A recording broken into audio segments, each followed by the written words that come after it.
목사의 자녀로 살면서 겪을 수 있는 일들. 저희 복지관은 후원자의 밤 행사를 1차는 복지관에서 후원자들과 진행하고 2차는 직원들만 절에 가서 진행했는데요.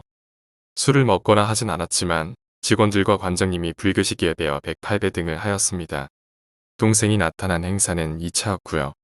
한참 앞에서 시키는 대로 하고 있는데 뒤를 돌아보니 동생이 구경하고 있었습니다. 저랑 눈이 마주쳤는데 정말 딱 관광객 같은 느낌으로 쳐다보면서 웃더라고요. 그러다 수계식이라는 걸 진행하는 차례가 되었습니다. 전 그런 거 처음 봤는데 그게 일종의 기독교에서 하는 세례와 비슷한 거였어요. 아무리 제가 교회를 안 나가고 있는 상황이었지만 솔직히 심하게 거부감이 들었지요. 그런 걸 한다는 이야기도 또 직원은 무조건 받아야 한다는 이야기가 사전에 없었으니까요. 솔직히 뒤에 서 있는 동생도 신경 쓰였고요. 자세히 보니 팔꿈치 안쪽에 불 피운 향을 3번 툭툭 찍으면 그게 수계가 완료되는 거였습니다. 다른 직원들도 다들 말없이 그냥 하고 저 역시 제 차례가 거의 다 되어 팔을 걷어 올리는데 조용한 분위기 속에서 동생이 갑자기 손을 번쩍 들더니 저희 형은 교회 다니는데요. 라고 말해버렸습니다. 덕분에 저와 직원들, 진행 중이던 관장님까지 다들 멘붕에 빠져시기 중단됐지요. 먼저 침묵을 깬 건 관장님이셨습니다. 얼굴이 딱딱하게 굳긴 하셨지만 알겠습니다라고 하시면서 제 차례를 건너뛰어 다시 식을 진행하시더라고요. 도대체 어떻게 수습해야 할지 몰라 속으로 동생 욕만 한참 하고 있는데 동생은 또다시 식을 중지시켰습니다. 제 전 여친이 수계를 받을 차례였는데요. 또 손을 들고 그 누나네 집도 교회 다닌대요 라고 해버린 거죠. 순간 너무 당황하여 벌떡 일어나 동생을 끌고 밖으로 나가려 하던 찰나 관장님이 말씀하시더군요. 괜찮으니까 자리에 앉으라고요. 그리고 이따가 이야기하자고 하셨습니다.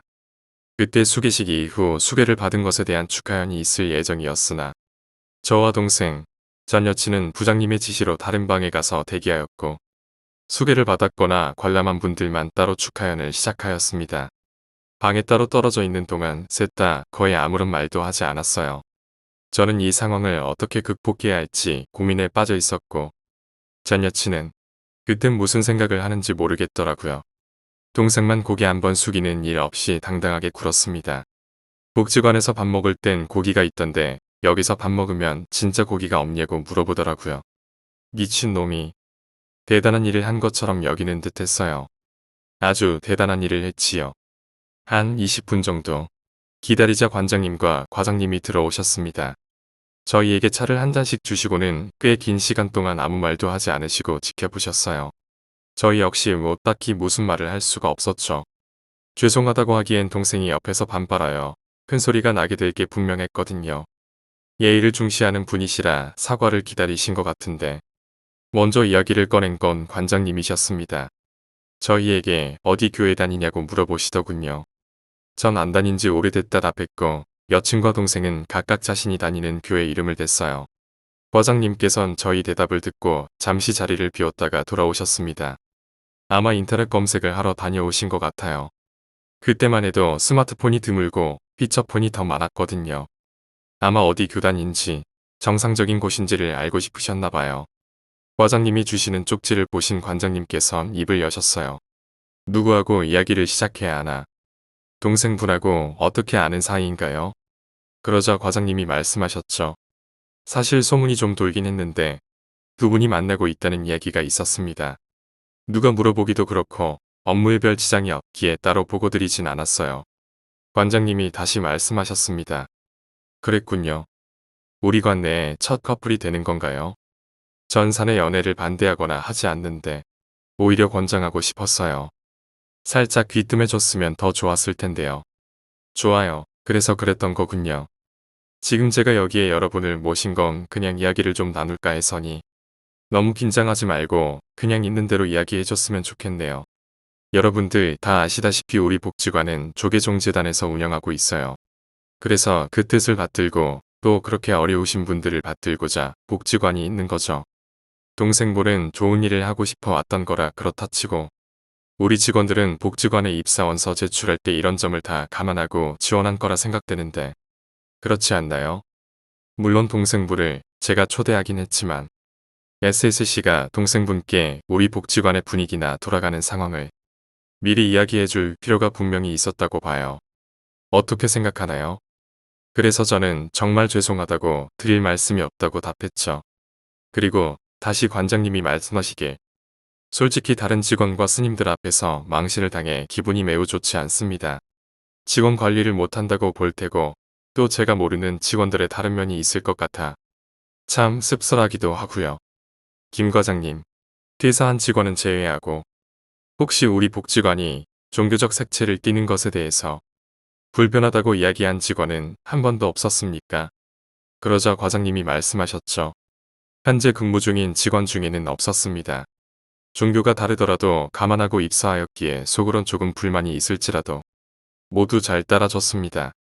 관장님이 말씀하시길 강한 종교적 신념을 갖고 있는 건 알겠지만 오늘 행동한 건 큰 결례를 범한 거라 생각하지 않나요? 다른 종교를 용납하지 않는 게 교회 다니시는 분들이 공통적으로 보이시는 특징이긴 하지만 오늘은 좀 심했어요. 물론 우리 김 과장이 성경책에 염주를 올려두는 장난을 한 건 잘못됐지요. 그래서 전에 제가 사과도 했고 평은 의미에서 오늘 행사도 구경할 겸 김 과장과 화해도 할 수 있도록 오늘 청했던 겁니다. 학교 다닐 때 수학여행으로 불국사나 석굴암 같은 곳을 관광 가는 것처럼 여겨주길 바랬어요. 동생은 답했습니다. 결례를 범한 건 죄송합니다. 하지만 교회 다니는 사람이 만든 불상에 절을 하고 의식을 치르는데 그것도 저희 형이 그러고 있는 게 가만히 있을 수가 없었어요. 분명히 형과 누나도 말은 못했지만 하고 싶지 않았을 거라 대신 말해준 거예요. 방해한 건 정말 죄송합니다. 광장님은 말했습니다. 그래요. 저희 계에서는 일정 직위 이상 오르려면 우리 불교에 대한 공부도 많이 해야 하지만 다른 종교에 대한 이해를 위한 공부도 해야 하지요.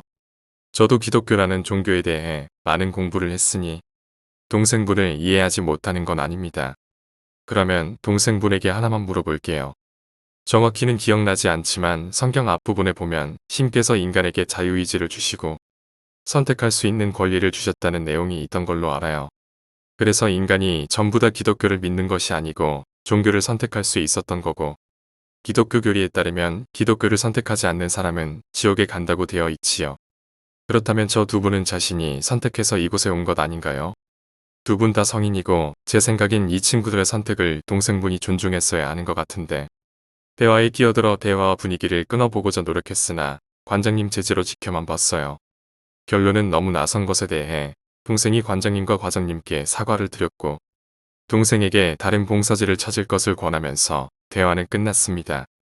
그리고 전 여친은 다음 날 출근하여 사직서를 제출했어요. 내내 연락이 없고 전화해도 단답형 뿐이길래 동생 때문에 화가 많이 났나 싶어 혼자 있을 수 있게 했던 건데 제가 종교 이야기하는 걸 싫어해서 그간 저와 그쪽 이야기를 한 적이 없었어요. 하지만 말은 안 해도 여친에겐 스트레스였나 봅니다. 또 사내 연애하는 게 알려지는 것도 부담스러웠던 것 같고요. 혼자 벙쪄서 시간을 보내다 퇴근하여 여친을 만났습니다. 동생 때문에 일까지 그만두게 되어 정말 미안하다고 정말 진심을 담아 사과했지요. 수십 번 사과하고 기분을 풀어주려 노력했는데 두어 시간 동안 거의 아무 말도 안 하더군요. 나중엔 짜증이 좀 나서 그런 중요한 결정을 상의 한 번 없이 혼자 해버리면 나는 뭐가 되냐고 화를 냈었어요. 여친은 그제야 저를 쳐다보면서 우리도 시간을 갖자며 가버렸습니다. 도대체 제가 뭘 잘못해서 이렇게 된 건지 어처구니가 없었습니다. 너무 화가 나서 집에 돌아가 동생과 한바탕 할까 싶었지만 정말 이를 악물고 참았지요.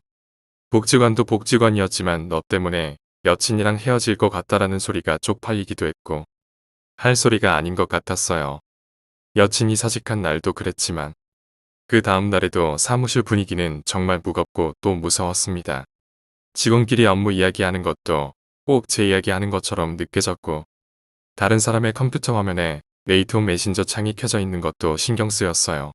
하다못해 보고를 위해 직원들이 관장님실에 서류 들고 드나드는 것조차 그날 있었던 일로 면담을 하는 건 아닌지 걱정됐습니다. 또 실제로 아무도 제게 먼저 말을 걸지도 않았었고요. 이러다 미칠 수도 있겠구나 하는 생각이 들어라고요. 그렇게 지옥 같은 하루를 보내다 퇴근 시간이 되어 퇴근하려고 자리 정리하다가 문득 뭔가 좀 묘한 분위기를 느껴 고개를 드니 사무실 입구에 동생이 서 있었습니다. 제가 제일 마지막으로 본 거고 이미 다른 직원들은 동생을 봤는지 수군대고 있더라고요. 저를 못 본 건지 아니면 일부러 못 본 척 하는 건지 동생은 인사도 안 하고 그대로 관장님실로 직행하여 노크를 하더니 들어가 버렸습니다.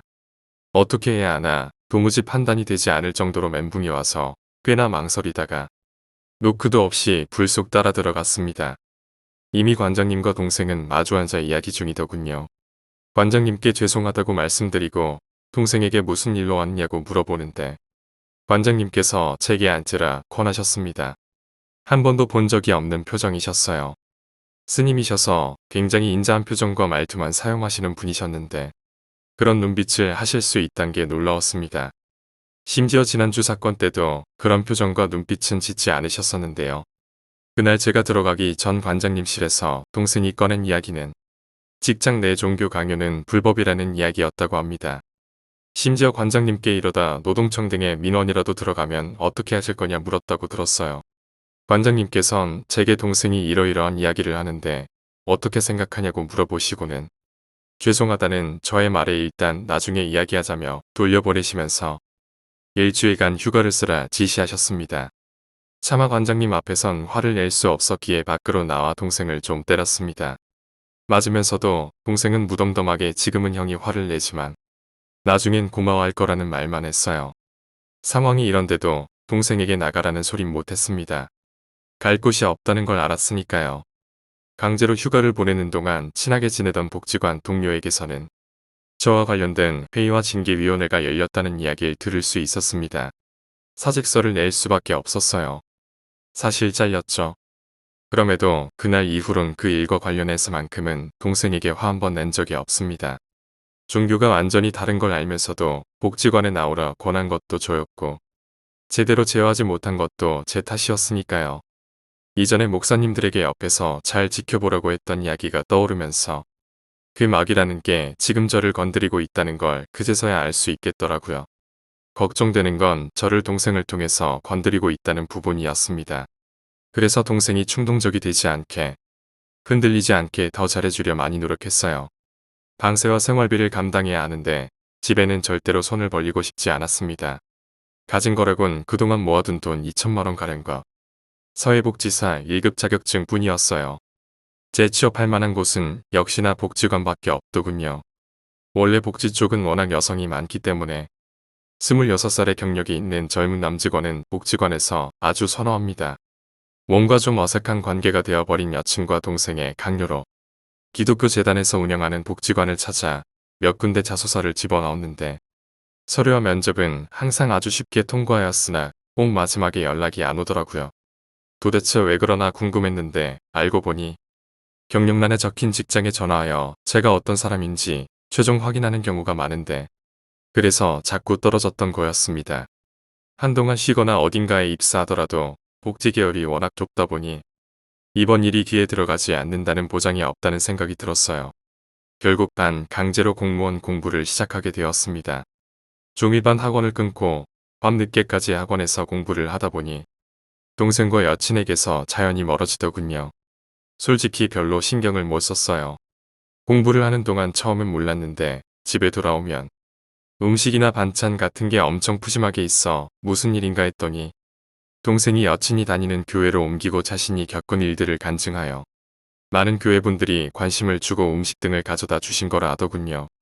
자꾸 제 집에 사람이 드나드는 게 너무 싫었지만 공부한답시고 여친에게 신경 못 써주는 걸 조금이나마 동생이 해결해 주는 것 같기도 하고 또 동생에게도 긍정적일 수 있겠다 싶어 별말 안 했지요. 그렇게 4개월쯤 지났을 때 일이 터졌습니다. 살다 보면 그냥 괜히 감이 안 좋은 날, 느낌이 이상한 날이 있잖아요. 그날따라 자꾸 싱숭생숭하니 공부도 잘 안 되고 해서 간만에 동생과 술이나 한잔할까 싶은 마음에 일찍 귀가했습니다. 집에는 아무도 없었고 덩그러니 동생 휴대폰만 있었어요. 저녁 시간이 지나고 밤 10시가 넘었는데도 들어오지 않자 걱정스러운 마음에 동생 휴대폰을 만지작거리다 통화 내역과 문자 메시지를 보게 되었는데요. 확인 안 한 메시지 너댓 개는 제가 보면 안 될 것 같아 내버려두고 확인된 메시지부터 봤는데 가장 위는 제 여친이 2~3시간 전에 보낸 메시지였습니다. 지금 데리러 갈게라는 문구만 있었던 거 아직도 확실히 기억납니다. 그 아래 문자 메시지들은 대부분 저장도 안 된 각기 다른 폰 번호로 온 거였는데요. 무슨 우리가 함께하니 기운내세요. 일단 단순한 문자부터 시작해서 성경 구절을 적어놓고 함께 이겨나가자는 장문의 문자까지 가관이더라고요. 피처폰이라고 하나요? 여튼 그 당시 휴대폰은 문자 메시지 저장 개수도 200개인가까지밖에 저장이 안 되던 시절인데 가장 마지막에 온 문자도 불과 전날 저녁에 온 문자일 정도로 완전히 도배가 되어 있었습니다. 혹시나 해서 바로 여친에게 전화를 걸었는데 몇 번을 해도 받지 않았어요. 뭔가 잘못됐다는 생각이 들기도 했고 또 한편으로는 여친이 왜 동생을 데리러 오나 하는 질투심도 들어 안절부절 못하다가 직접 찾아 나섰습니다. 다음 편의 이야기는 계속됩니다. 오늘 이야기는 여기까지입니다. 오늘 이야기가 재미있으셨다면 구독과 좋아요, 댓글 부탁드립니다. 댓글은 저에게 큰 힘이 됩니다. 감사합니다.